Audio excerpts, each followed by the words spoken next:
पाकिस्तान में bike options काफ़ी ज़्यादा लिमिटेड हैं, स्पेशली जो 1 to 5 सीसी कैटेगरी है उसके अंदर तो काफ़ी ज़्यादा ऑप्शंस कम हैं। इसके जो डायरेक्टली कंपेटिटर्स आते हैं, जो बाइक आप अपने इस टाइम स्क्रीन पे देख सकते हैं, ये है यामाहा की YBR 125G। जी मतलब इसका जो top of the line variant है ये वो वाला है, और इसका जो पाकिस्तान के अंदर कंपटीशन बनता है वो GS 150 या होंडा 125 के साथ बनता है, या उसके स्पेशल एडिशन के साथ। सो सबसे पहले रिव्यू स्टार्ट करने से पहले हम बताएंगे कि यामाहा की पाकिस्तान के अंदर हिस्ट्री क्या है।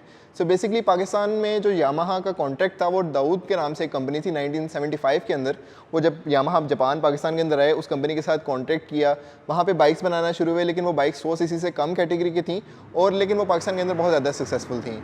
लेकिन टाइम के साथ साथ जब यामाहा जापान चाहता था कि एक थोड़ी बेहतर बाइक, बड़ी बाइक लॉन्च करें, स्पेशली जब 2006 के अंदर जुनून लॉन्च हुई तो उसको बड़ा अच्छा मार्केट ने रिसीव किया, और वो चाहते थे कि 100 सीसी से ज़्यादा कैटेगरी की बाइक कोई लॉन्च करें। लेकिन जो यहाँ पे लोकल उनका डीलरशिप थी उन्होंने इस बात में कॉन्फ्लिक्ट शो किया, और यही रीज़न थी कि यामाहा पाकिस्तान से जो एग्जिट हो गया। लेकिन 2015 में यामाहा वापस आया, एक नई अपनी सीरीज़ लॉन्च की, YB सीरीज़, जिसके अंदर YBZ और YBR शामिल हैं।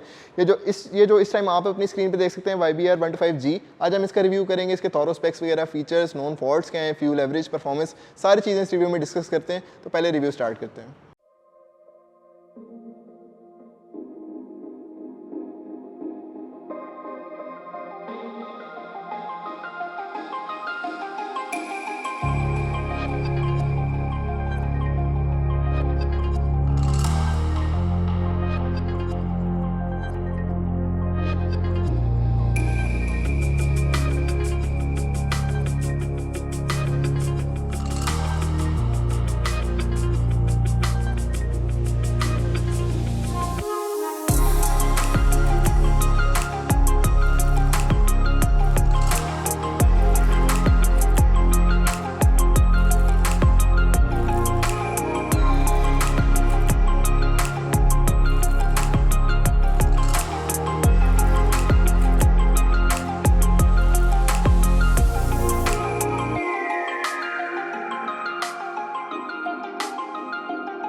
सबसे पहले बात करते हैं बाइक के डिज़ाइन की। तो इस बाइक का जो सबसे डिस्टिंग्विशिंग फैक्टर है वो बेसिकली दो फैक्टर्स हैं। एक तो ये इसका जो डुअल फेंडर डिज़ाइन है, ये फेंडर बॉडी से काफ़ी ज़्यादा रेस्ड है, और इसकी रीज़न ये है कि ये थोड़े ट्रैकर स्टाइल में उन्होंने बनाया ऑफ रोडिंग के लिए। प्रॉपर ऑफ रोड बाइक तो नहीं है, लेकिन स्टिल उसको डिज़ाइन उन्होंने इस तरह किया है, और ये इसका सबसे ज़्यादा डिस्टिंग्विशिंग फैक्टर है। इसकी वजह से इसको एक फ़ायदा जो इनहेरेंट हुआ है वो ये कि इसकी शॉक एब्जॉर्बर की लेंथ काफ़ी ज़्यादा बढ़ गई है। तो ये डैम्प जो शॉक्स होते हैं वो काफ़ी ज़्यादा बेहतर करता है, और ये इसकी राइडिंग पोजीशन भी और इसकी ओवरऑल कंफर्ट को काफ़ी ज़्यादा एनहांस करता है।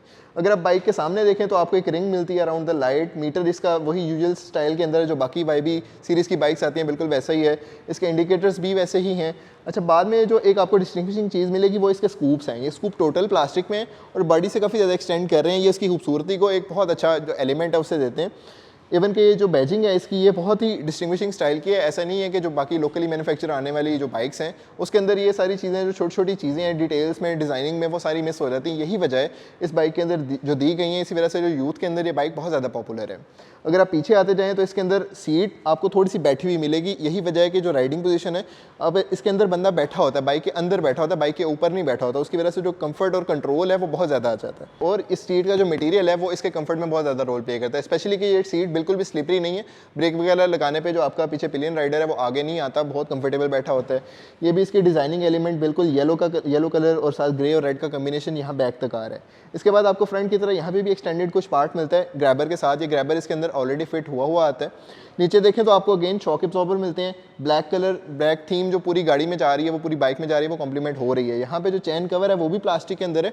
अच्छा, इस बाइक के एक चीज़ है कि ऑल्दो इसकी क्वालिटी काफ़ी ज़्यादा बेहतर है, लेकिन कुछ जगहों पे इसकी क्वालिटी इंप्रूव हो सकती है। तो उसमें से जो पहली चीज़ है, जहाँ पे डुअल फेंडर है वहाँ पे उसके आगे बिल्कुल नोज़ पे जब आप पार्क वगैरह करते हैं या माइनर से स्क्रैचेस वगैरह उसके ऊपर काफ़ी ज़्यादा आ जाते हैं।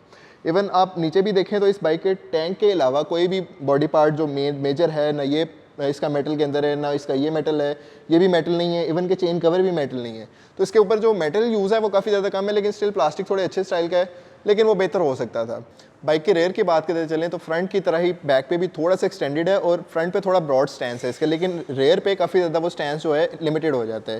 स्पेशली यहाँ पे जो इसकी टेल है वो यहाँ पे बॉडी से थोड़ी सी एक्सटेंड होकर बंद होती है, और नीचे जो इसके फेंडर हैं वो भी काफ़ी ज़्यादा रेस्ड हैं, जिसकी वजह से बारिशों वगैरह के अंदर जो पीछे काफ़ी ज़्यादा इशू होता है, कई लोगों ने यहाँ पे एक्सटेंड भी करवाया होता है, आप करवाना चाहें तो करवा सकते हैं। इस बाइक की ओवरऑल जो एक और फील है ना, वो बिल्कुल भी नॉर्मल 1 to 5 सीसी से बहुत ज़्यादा डिफरेंट है। इवन कि जिन लोगों को नहीं पता इस बाइक का, उनके लिए बहुत सरप्राइजिंग है कि ये बाइक 1 to 5 सीसी की, अक्सर इसको 150 सीसी समझते हैं। अगर आप इसकी ये वाली साइड प्रोफाइल की बात करते चलें तो इसके अंदर आपको कुछ चीज़ें बड़ी डिस्टिंग्विशिंग मिलेंगी। नॉट ओनली इसका फ्रंट फेंडर ऊपर है, बैक वाला फेंडर भी काफ़ी ज़्यादा ऊपर है। इसकी वजह से जो पानी जो फेंकती है, ये बारिश आजकल जैसा मौसम है बारिशों का, उसके अंदर पानी के साथ काफ़ी ज़्यादा इशू होता है। आप इसको ज़्यादा पानी में चला नहीं सकते।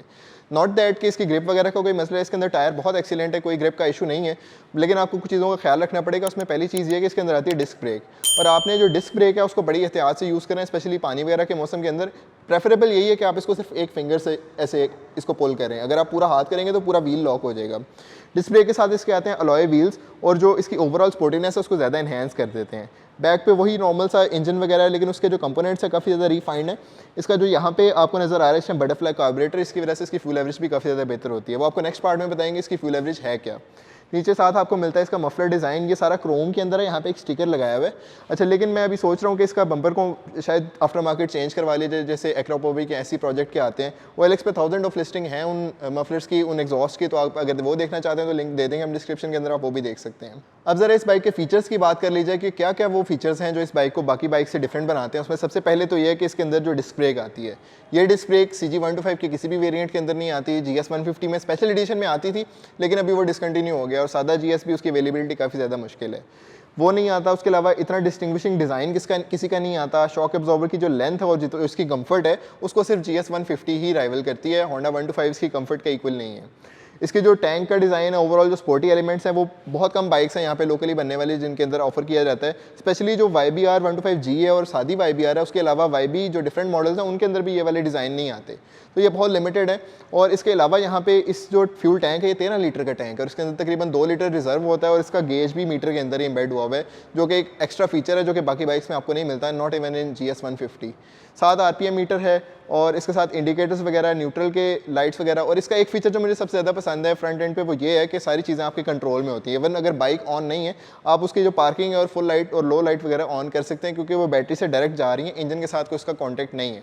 अब इस बाइक के इंजन की बात करते चलें तो ये 124 सीसी इंजन है, जिसको 125 सीसी भी कहा जाता है यहाँ पे, नॉर्मली ऐसे ही कह देते हैं। इसके साथ जो 5 स्पीड ट्रांसमिशन है वो मेड की जाती है। इस YBR G के अंदर जो सिंपल YBR है, उसके अंदर जो गेयर्स हैं वो रिवर्स शिफ्टिंग में आते हैं, मतलब आपका पहला गेयर डाउन लगता है, बाकी सारे अपवर्ड्स की तरफ लगते हैं, और जो न्यूट्रल है वो पहले और दूसरे गेयर के दरमियान है। इसको थोड़ा मेमोरी बनते हैं मसल की, थोड़ा टाइम लगता है, लेकिन वे टाइम आपको इसके ऊपर अच्छी कमांड आ जाती है। इसी फीचर की वजह से जो इसका राइडिंग स्टाइल है और जो एक फील आती है ना, वो बाइक की वो बड़ी यूनिक सी आती है। बिल्कुल ऐसे ही जो इसके अंदर इंजन ऑयल आता है, आप इसके अंदर यामाहा का ओरिजिनल इंजन ऑयल यूज़ कर सकते हैं, जो कि 750 रुपीज़ के अराउंड कॉस्ट करता है, लेकिन मैं वो यूज़ नहीं करता। मैं इसके अंदर लिक्विड मोली यूज़ करता हूँ, जो कि 2200 का ऑयल है, और 0W20 वो वाला ग्रेड का ऑयल यूज़ करता हूँ। अगर आपको नहीं पता कि आपकी बाइक या गाड़ी के लिए कौन सा इंजन ऑयल बेहतर है, तो इस पर हम एक ऑलरेडी गाइड कर चुके हैं, आप वो पॉपअप पे क्लिक करके वो वीडियो भी देख सकते हैं। अच्छा, बाइक की जो ओवरऑल जो बाकी फीचर्स की बात करते चलें तो एग्जॉस्ट इसके अंदर ये वाला स्टॉक आता है। इस एग्जॉस्ट की आवाज़ की बात करते चलें तो अभी हम आपको सुनाएंगे भी।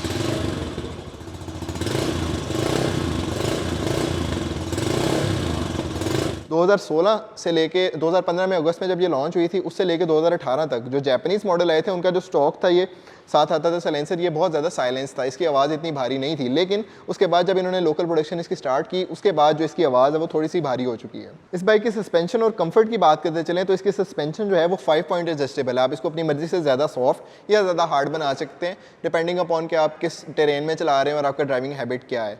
अच्छा, ओवरऑल इसकी अगर कंफर्ट की बात करते चलें सस्पेंशन के अलावा, तो बाइक के अंदर बिल्कुल भी वाइब्रेशन नहीं है। ये अपनी कैटेगरी की वाहिद या वन एंड ओनली बाइक हो सकती है जिसके अंदर जो इंजन बैलेंसर स्टॉक आ रहा है साथ। उसका मतलब है कि इंजन की वाइब्रेशन नहीं है। इवन अगर आप बाइक ऑन भी हो, ये हैवी एग्जॉस्ट है, इसका 2018 के बाद वाला मॉडल है, ये 2022 का मॉडल है, लेकिन स्टिल आपको आइडल पे बिल्कुल फील नहीं कराती कि ये ऑन है या बहुत ज़्यादा वाइब्रेट हो रही है। इवन के हाई स्पीड्स के ऊपर भी इसकी वाइब्रेशन बहुत ज़्यादा कंट्रोल है। उसका एक फैक्टर ये भी है कि इसके अंदर टायर बहुत अच्छी क्वालिटी के यूज़ किए हुए हैं, जो इसकी कंफर्ट इंक्रीज होने की एक रीज़न ये भी है कि इसके अंदर पैंथर के टायर आ रहे हैं, उसके साथ जो शॉक एब्जॉर्बर है वो उसको बहुत ज़्यादा कॉम्प्लीमेंट करते हैं। और ओवरऑल जो इसका इंजन बैलेंसर और ओवरऑल जो इफेक्ट है ना, बिल्कुल भी वाइब्रेशन फ्री बाइक है ये। अब जरा इसके इंजन परफॉर्मेंस की बात करते चलें तो इसके अंदर आता है 125 सीसी का इंजन। इसका जो डायरेक्ट कंपैरेटर है इसके अंदर होंडा 125 आता है, उसके अंदर भी सेम 125 सीसी इंजन आता है। लेकिन उसका फ़र्क ये है कि लोग जो इसको कंपीट करते हैं, कंपेयर करते हैं, वो यही कहते हैं कि होंडा 125 की पिक वगैरह और जो ड्राइव है वो इससे बहुत ज़्यादा आगे है। उसकी रीज़न सिंपली है कि इस बाइक का स्टॉक वेट है 114 किलो और उसके कंपेरेबल जो होंडा 125 है उसका वेट है 100 kg पूरा। तो उसकी वजह से जो 14 किलो के पावर वेट रेशो के अंदर जो डिफरेंस पैदा होता है उसकी वजह से जो ये थोड़ी सी आपको स्लगिश फील होती है उसके कंपैरेटिव। अगर आप 0 to 100 भी इसका देखें तो वो काफ़ी ज़्यादा स्विफ्ट है और अगर आपने ब्रेक लगानी है, अगर आपको डिस्क यूज़ करने का तरीका आता है तो वो भी काफ़ी ज़्यादा इंप्रूव्ड है। अगर इसको कंपेयर करें आप होंडा 125 के साथ तो ऑल्दो उसका इनिशियल टॉर्क वगैरह और जो पावर है बहुत ज़्यादा है, रॉ पावर है उसके अंदर। आप इंस्टेंटली डिलीवर करते हैं, आप उसको रेस देते हैं तो वो फ़ौरन, जिसको स्लैंग में कहते हैं कि बाइक निकलती है, वो वाकई निकलती है। उस तरह नहीं निकलती, लेकिन एक दफ़ा जब आप पीक परफॉर्मेंस में पहुंच गए हैं और उसके बाद जो स्पीड का आपने रोकनी है उसके लिए जो इसके अंदर मेयर्स हैं वो बहुत ज़्यादा एफिशिएंट है। स्पेशली इसके अंदर डिस्क ब्रेक दी गई है, अगर आपको यूज़ करनी आती है डिस्क ब्रेक तो वाकई में आप इसको बहुत इफेक्टिवली स्टॉप कर सकते हैं। सेकेंडली इसके अंदर पैंथर के टायर है, उसकी वजह से जो इसकी रोड ग्रिप है और ओवरऑल जो इसका कंफर्ट है वो बहुत ज़्यादा एनहेंस होती है और इमरजेंसी की सिचुएशन में ये आपको डेफिनेटली कंफर्टेबली रोक सकती है। अगर आप इस बाइक की फ्यूल एवरेज की बात करते चलें तो ये बाइक शहर के अंदर मुझे ऑलमोस्ट 40 की एवरेज देती है। अगर आप इसको ज़रा खींच के चला लें तो ये 40 से 2-3 किलोमीटर नीचे आ जाती है, अगर आप थोड़ी प्यार से चलाएं तो इतना ही आपको ऊपर मिल जाता है। लेकिन मैक्सिमम शहर के अंदर इससे मैंने 45 की एवरेज निकाली हुई है। लेकिन हाईवे के ऊपर इसकी स्टोरी बिल्कुल डिफरेंट है। 5 गेयर्स हैं, कंफर्टेबल है, स्मूथ है, तो हाईवे के ऊपर जो इसकी एवरेज है वो बहुत ज़्यादा एक्स्ट्रॉर्डिनरी है। मैंने इससे हाईवे पे GT रोड के ऊपर 53 की एवरेज निकाली हुई है, जो कि बहुत ज़्यादा एक्स्ट्रॉर्डिनरी है इसके साइज़ के लिहाज से, इसकी कंफर्ट के लिहाज से और इसकी सेफ्टी के लिहाज से। अगर इस बाइक की आप ओवरऑल मेंटेनेंस की बात करते चलें तो इसके अंदर, जैसे कि आपको पहले बताया वीडियो के अंदर, इसके अंदर जो मेन कंपोनेंट्स हैं इंजन के वही चेंज होते हैं, जिसके अंदर इसका एयर फिल्टर है, इसका इंजन ऑयल है। इसके अलावा जो रेगुलर मेंटेनेंस की चीज़ें, ट्यूनिंग वगैरह आपने करवानी है तो आप करवा सकते हैं। तो इसका जो जेन्युइन एयर फिल्टर आता है वो 450 कॉस्ट करता है और इसका जो इंजन ऑयल ओरिजिनल आता है वो 750 कॉस्ट करता है। जो एयर फिल्टर है आप उसको 2000 किलोमीटर चला सकते हैं और आपको हर 1000 किलोमीटर के बाद वॉश करके या प्रेशर से साफ़ करके दोबारा यूज़ कर सकते हैं। लेकिन इंजन ऑयल सिर्फ उसका 1000 किलोमीटर का रेकमेंड करते हैं ऑफिशियल डीलरशिप। इस बाइक को मैंने स्टार्ट से अभी 6500 किलोमीटर चल गई है, मैंने पहले दिन से ही इसको डीलरशिप से मेंटेन करवाया है। लेकिन मैं इसके अंदर जो इसका स्टॉक इंजन ऑयल आता है 0W20 वो जो यामाहा का आता है वो मैं यूज़ नहीं करता। उसकी रीज़न सिंपली ये है कि उससे जो इसकी परफॉर्मेंस है वो थोड़ी बैठ जाती है। मैंने किक्स भी यूज़ करके देखा है, किक्स 10W40 यूज़ करके देखा है जो कि तकरीबन 1200-1300 का ऑयल है, उससे परफॉर्मेंस बेहतर होती है। लेकिन मैं फाइनल डिसीजन पे जब पहुंचा तो मैंने लिक्विड मोली इसके अंदर डलवाना पसंद किया। एक तो वो 2500 चलता है, ऊपर से उसकी जो इंजन की लाइफ है वो भी एक्सटेंड करता है और उसके अलावा फ्यूल एवरेज भी मुझे काफ़ी ज़्यादा मिलती है और पिक भी काफ़ी ज़्यादा इंप्रूव्ड है। अच्छा, इसके एयर फिल्टर की बात करते चलें तो वो मैं स्टॉक ही डलवाता हूँ। तो ओवरऑल जो इसका आप अगर एक्सपेंस लगाना चाह रहे हैं तो हर 2-2500 किलोमीटर के बाद मैं इसके ऊपर 3 से 4000 रुपये का खर्चा करता हूँ। आप कम भी कर सकते हैं, मुझे ज़रा शौक है और मैं चाहता हूँ कि मेरी बाइक ज़रा मेंटेन रहे, पिक अच्छी रहे, तो मैं इसके ऊपर थोड़ा ज़्यादा खर्चा करना पसंद करता हूँ। ये जो मैंने अभी आपको इंजन ऑयल बताया, लिक्विड मोली या किक्स वगैरह, इनकी अक्सर अवेलेबिलिटी का इशू होता है, आपको नहीं पता होता कि जेन्युइन ले रहे हैं या नहीं ले रहे। इसके अंदर OLX के ऊपर काफ़ी ज़्यादा लिस्टिंग्स मौजूद हैं। अगर आप अपनी पसंद का इंजन ऑयल वगैरह या इंजन कंपोनेंट्स लेना चाहते हैं तो काफ़ी ज़्यादा वहाँ पे चीज़ें लिस्टेड हैं। आप OLX के प्लेटफॉर्म पे जाएँ और जाके अभी परचेज़ करें।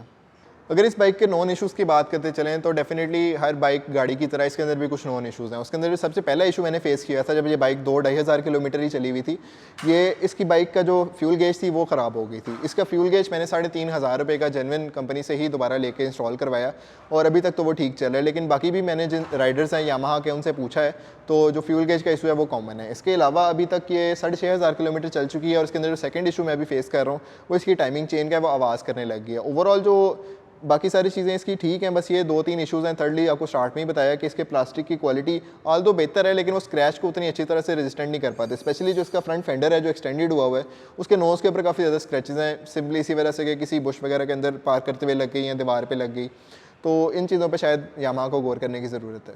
फाइनली अब किसी भी बंदे का जो डिसीजन मेकिंग प्रोसेस होता है वो प्राइस पे आके ख़त्म होता है। आपने इसकी मेंटेनेंस जानी, इंजन की परफॉर्मेंस जानी, ओवरऑल जो सारी चीज़ें थी वो हमने कवर कर ली, लेकिन प्राइस रह गई। तो इस टाइम जो करंट इस बाइक की प्राइस है वो 3,12,500 है। इसकी जो एक ग्रे वाला जो कलर आता है उसकी जो प्राइस है वो 3000, इससे आप ज़्यादा कर लें वो 3,15,000 की अप्रॉक्सीमेटली। लेकिन ये जब मैंने 4-5 महीने पहले ली थी तो ये बाइक मुझे कॉस्ट की थी 2,45,000, जिसके अंदर इसका अगर मैं 7,000 रुपये की रजिस्ट्रेशन शामिल कर लूँ तो मुझे ऑलमोस्ट 2.5 लाख रुपये की ये बाइक पड़ गई थी। लेकिन अभी स्टोरी कंप्लीटली चेंज है, बाइक काफ़ी ज़्यादा कॉस्ट करती है। लेकिन अगर आप देखें तो इसके अंदर जो फीचर्स हैं उस वजह से और जो इसकी ड्राइव है और जो अब जितनी प्राइसेस हो गई हैं उस हिसाब से शायद ये प्राइस जो है थोड़ी सी जस्टिफाई कर रही है अपनी। You do get a lot of features. आपके टायर इंप्रूव्ड है, पैंथर के टायर्स हैं, बिल्ड क्वालिटी काफ़ी ज़्यादा इंप्रूव्ड है, फ्यूल गेज है, गियर का इंडिकेटर है, RPM मीटर और मीटर की रीडिंग्स भी डुअल हैं। आपके जो फ्यूल टैंक की एवरेज मेजर करने के लिए रीडिंग अलग है, ओवरऑल माइलेज के लिए रीडिंग अलग है और आपको काफ़ी ज़्यादा एक क्लीन सी बाइक मिलती है। इवन इसके अंदर वो आपको चोक वगैरह या रिजर्व के लिए भी आपको वो नहीं नज़र आ रहा कि बहुत ज़्यादा कोई फ्रेजाइल सी चीज़ है, काफ़ी ज़्यादा वेल मेंटेन्ड और वेल पैक्ड एक प्रोडक्ट है।